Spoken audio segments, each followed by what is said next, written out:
సొంత ఇల్లు గుల్లవుతున్న పక్కింటి పంచాయతీలు కావాలట. సరిగ్గా ఇదే తీరుతో అంతర్జాతీయ వేదికలపై వింత దౌత్యానికి తెరతీస్తోంది టర్కీ. ఒకప్పటి ఒట్టోమన్ సామ్రాజ్యపు అహంకారం టర్కీకి ఇంకా పోలేదు. ఆర్థిక వ్యవస్థ పాతాళానికి పడిపోతున్న, ద్రవ్యోల్బణంతో జనం అల్లాడిపోతున్న గ్లోబల్ పాలిటిక్స్లో వేలు పెట్టడం అంకారా మారడం లేదు. నిన్నటి వరకు పాకిస్తాన్ను అడ్డం పెట్టుకుని భారత్పై బురద జల్లాలని చూసింది టర్కీ. ఇప్పుడు రూట్ మార్చి బంగ్లాదేశ్లో ప్రత్యక్షంగా పావులు కలపడం మొదలుపెట్టింది. టర్కీ విదేశాంగ మంత్రి హాకన్ ఫిదాన్ ఢాకాలో పర్యటించాడు. రక్షణ, విదేశాంగ రంగాల్లో ఉమ్మడి వ్యూహాత్మక కమిటీకి పచ్చజెండా ఊపాడు. బంగ్లాలో భారత వ్యతిరేక పావులను టర్కీ కలుపుతోంది. మరోవైపు తమను దూరం పెట్టకండని అదే టర్కీ భారత్ను వేడుకుంటుంది. భారత సరిహద్దుల్లో టర్కీ తిష్టవేస్తుందా? టర్కీ డ్రామాలకు ఢిల్లీ ఎలాంటి ముకుతాడు వేయబోతోంది? Watch story. భారత సరిహద్దుల్లో టర్కీ కొత్త గేమ్ ప్లాన్ ఏమిటి? బంగ్లా వేదికగా భారత్కు టర్కీ కౌంటర్ ఇస్తోందా? టర్కీ కుతంత్రాలకు ఢిల్లీ చెక్ పెడుతోందా? ఒకప్పుడు ప్రపంచాన్ని శాసించిన ఒట్టోమన్ సామ్రాజ్యం అంతరించిపోవచ్చు, కానీ ఆనాటి అగ్రరాజ్య అహంకారం మాత్రం టర్కీని ఇంకా వదలడం లేదు.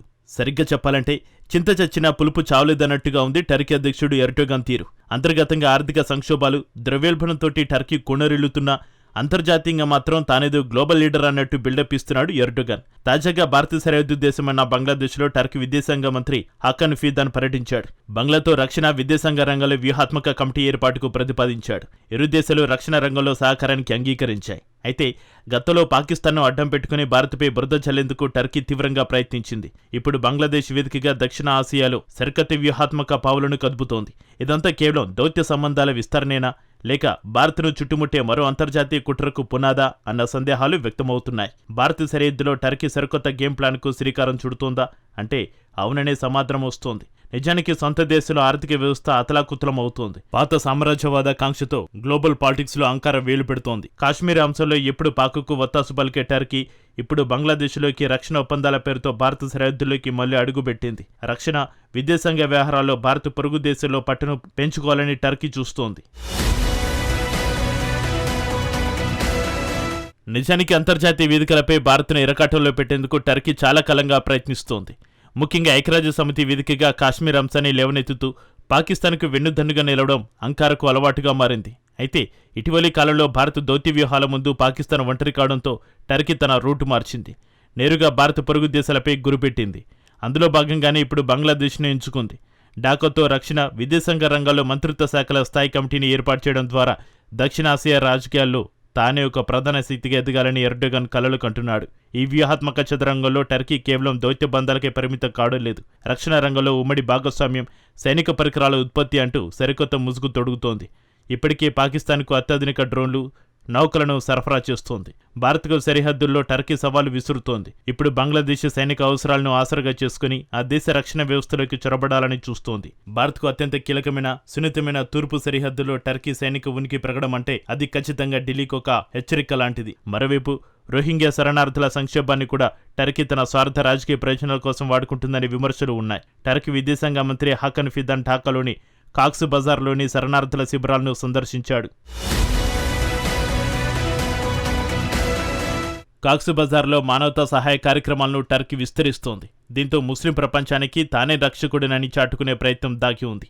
ఈ మానవతా సహాయం వెనుక బంగ్లాదేశ్ ప్రజల్లో ప్రభుత్వంలో సానుభూతిని సంపాదించేందుకు టర్కీ యత్నిస్తోంది.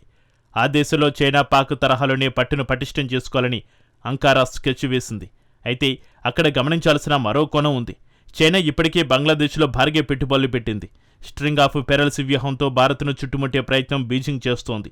ఇప్పుడు చైనాకు తోడుగా ఇస్లామిక్ కార్డుతో టర్కీ కూడా బంగ్లాదేశ్ గడ్డపై అడుగుపెట్టడం అంతర్జాతీయ విశ్లేషకులను ఆందోళనకు గురిచేస్తోంది. చైనా ఆర్థిక బలం, టర్కీ రక్షణ, మతపరమైన వ్యూహాలు తోడైతే అది దక్షిణ ఆసియాలో సరికొత్త సమీకరణాలకు దారితీస్తోంది. ఇది భవిష్యత్తులో భారత్ భద్రతా ప్రయోజనాలకు పెద్ద ముప్పుగా మారే ప్రమాదం పొంచి ఉంది. భారత్తో స్నేహం కావాలంటూనే టర్కీ మళ్లీ కుట్రలకు తెరతీస్తోంది. 2 రోజుల క్రితం భారతదేశానికి టర్కీ ఒక స్పష్టమైన సందేశాన్ని పంపింది. తమను పాకిస్తాన్ కోలలో చూడకండి ప్లీజ్ అంటూ టర్కీ విదేశాంగ మంత్రి హాకన్ ఫిదాన్ తాజాగా కీలక వ్యాఖ్యలు చేశారు. పాకిస్తాన్తో తమకు ఉన్న స్నేహాన్ని భారత్ పట్ల శత్రుత్వంగా భావించవద్దని ఫిదాన్ కోరుతున్నాడు. ఆయన వాదన చాలా సింపుల్. ప్రపంచంలోనే భారత్, పాకిస్తాన్ దేశాలతోనూ మంచి సంబంధాలు కొనసాగిస్తున్న దేశాలు చాలానే ఉన్నాయి. కానీ టర్కీని ఎందుకు శత్రువుగా చూడాలి అన్నదే ఫిదాన్ ప్రశ్న. పాకిస్తాన్తో సత్సంబంధాలు, సోదరభావం కలిగిన ఏకైక దేశం టర్కీ మాత్రమే కాదంటున్నాడు ఫిదాన్. ఆ జాబితాలో చాలా దేశాలు ఉన్నాయని ఉదాహరిస్తున్నాడు. పాకిస్తాన్తో సత్సంబంధాలు కలిగి ఉండి ఆ దేశానికి మద్దతిస్తున్న ప్రతి దేశంపైన భారత్ చర్యలు తీసుకోవడం, లేదంటే శత్రుత్వం పెంచుకోవడం మొదలు పెడితే అది ఎక్కడికి దారితీస్తుందో తెలియదని టర్కీ విదేశాంగ మంత్రి చెప్పాడు. ద్వైపాక్షిక స్థాయిలో భారత్తో తమకు ఎలాంటి శత్రుత్వం లేదన్నది ఫిదాన్ వాదన. అందుకే పాకిస్తాన్ కోణంలో చూడొద్దని తాము భారత్ను కోరుతున్నామని టర్కీ మంత్రి వేడుకుంటున్నాడు. ఫిదాన్ మాటలు విన్న ఎవరికైనా నిజమే కదా అనిపించడం ఖాయం. కానీ ఇక్కడే ఒక పెద్ద సమస్య ఉంది. పాకిస్తాన్తో టర్కీకి సత్సంబంధాలు ఉన్నాయన్న కారణంగా ఆ దేశాన్ని భారత్ వ్యతిరేకించడం లేదు.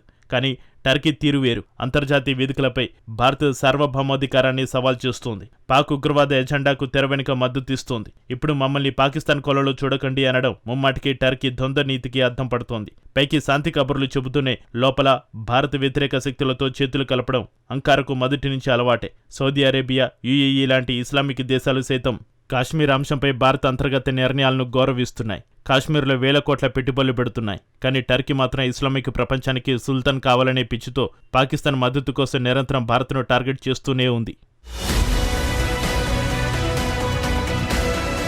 పాక్కు అత్యాధునిక బైరక్తర్ యుద్ధ డ్రోన్లను అందించి భారత సరిహద్దులో ఉధృత పరిస్థితులకు కారణమైంది టర్కీనే అన్నది జగమెరిగిన సత్యం. అలాంటి టర్కీ ఇప్పుడు బంగ్లాదేశ్తో రక్షణ ఒప్పందాలు చేసుకుంటూ మాకు భారత్పై శత్రుత్వం లేదు అని దబాయించడం విడ్డూరంగా ఉంది. బంగ్లాదేశ్ తోటి టర్కీ జరుపుతున్న ఈ వ్యూహాత్మక చర్చలు కేవలం రక్షణ సహకారానికే పరిమితం అంటే నమ్మడం కష్టమే.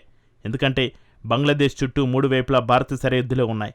ఆ దేశ రక్షణ వ్యవస్థలోకి టర్కీ సైన్యం, సాంకేతికత ప్రవేశిస్తే అది మన భద్రత విభాగానికి ఖచ్చితంగా కంటి మీద కునుకు లేకుండా చేసే అంశమే. చైనా ఇప్పటికే బంగ్లాదేశ్లో పోర్ట్లు, మౌలిక వసతుల పేరుతో పాగా వేసింది. ఇప్పుడు దానికి తోడుగా టర్కీ కూడా రక్షణ రంగులోకి చొరబడితే భారత్ తూర్పు సరిహద్దులో ఒక కొత్త వ్యూహాత్మక ముఠ తయారవుతుందనడంలో ఎలాంటి సందేహం లేదు. అయితే టర్కీ కంటున్న ఈ సామ్రాజ్యవాద కలలకు సొంత దేశ ఆర్థిక పరిస్థితులే పెద్ద బ్రేకులు వేస్తున్నాయి. దేశంలో ద్రవ్యోల్బణ 100% దాటిపోతుంటే, కరెన్సీ విలువ పాతాళానికి పడిపోతుంటే ఎర్డోగన్ ప్రభుత్వం ప్రజల దృష్టిని మళ్లించేందుకే ఇలాంటి అంతర్జాతీయ డ్రామాలకు తెరతీస్తున్నారనే విమర్శలు ఉన్నాయి. సొంత ఇల్లు తగలబడుతుంటే పక్క దేశాల రక్షణ బాధ్యతలు టర్కీ యత్నిస్తోంది.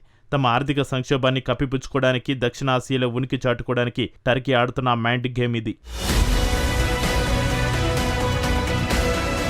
ఏది ఏమైనప్పటికీ టర్కీ దౌత్య వ్యూహాలను భారత్ ఏమాత్రం ఉపేక్షించడం లేదు.